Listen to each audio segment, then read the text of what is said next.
Raosaheb, Donald Trump यांनी 2 आठवडे युद्धविरामाची घोषणा केली आणि इराणनेही त्याला सहमती दर्शवली आहे. आणि त्यात डोनाल्ड ट्रम्प यांची प्रतिक्रिया येते की त्यांनी आभार मानले आहेत पाकिस्तान आणि चीनचे. त्यावर तुमची काय प्रतिक्रिया? संपूर्ण जगाचा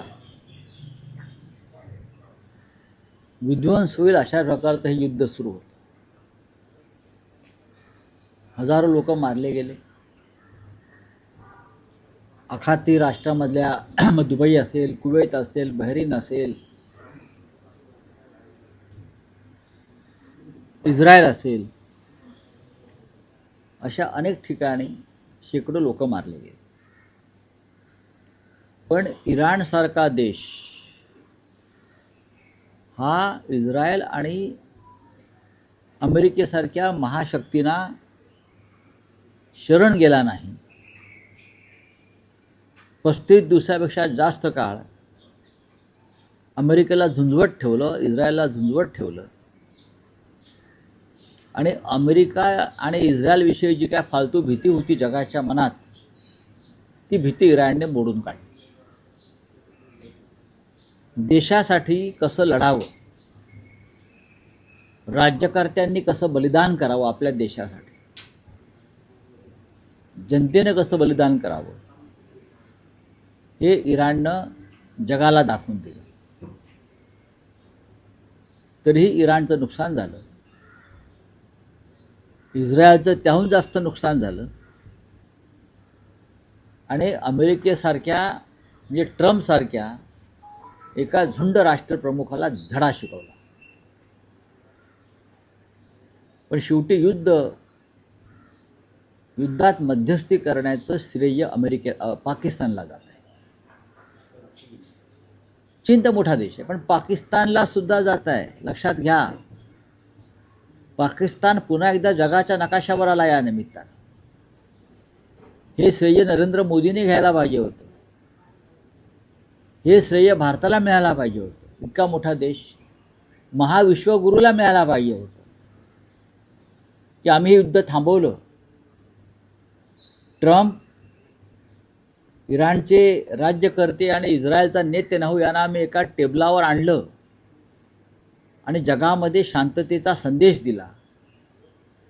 हे श्रेय आमच्या महाविश्वगुरूंना का मिळालं नाही? कारण महाविश्वगुरूंना कोणती भूमिकाच नाही.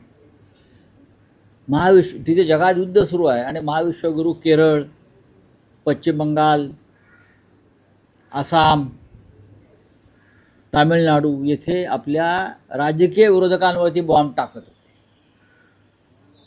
महाविश्वगुरू ते बॉम्ब पण कसले? ते तोंडातले बॉम्ब, शब्द बॉम्ब. आणि यांची हत्यारं काय महाविश्वगुरूची? निवडणूक आयोग, सर्वोच्च न्यायालय, देशाचे उपराष्ट्रपती यांच्या माध्यमातून लोकशाहीचा विध्वंस करण्याचं काम या देशामध्ये आमचे महाविश्वगुरू करत होते.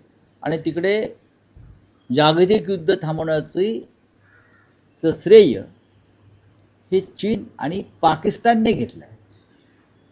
शांती बैठक इस्लामाबादला होणार आहे, लक्षात घ्या. जे इस्लामाबाद तुम्ही ऑपरेशन सिंधूरमध्ये ताब्यात घेणार होतात, जे इस्लामाबाद तुम्ही ऑपरेशन सिंधूरमध्ये ताब्यात घेणार होतात, तिथे तुम्ही तुमचा झेंडा भाजपचा फडकावणार होतात, तिथे प्रेसिडेंट ट्रम्प, नेतन्याहू, इराणचे राज्यकर्ते बसून जागतिक शांततेवर चर्चा करणार. भारतासाठी अत्यंत लाजिरवाणी गोष्ट आहे. भारतासाठी, हिंदुस्थानसाठी आणि प्रधानमंत्री मोदींसाठी आणि त्यांच्या संपूर्ण सरकारसाठी. कसले विश्वगुरू, कसले महाविश्वगुरू? पाकिस्तानला जी प्रतिष्ठा यामुळे प्राप्त झाली त्याला जबाबदार नरेंद्र मोदी आहेत आणि त्यांचं सरकार आहे भंपक आणि डरपोक. ताज्या बातम्यांसाठी बघत रहा टाइम्स टुडे 18 न्यूज. सोबतच शेअर करा, सबस्क्राईब करा आणि बेल आयकॉन प्रेस करा.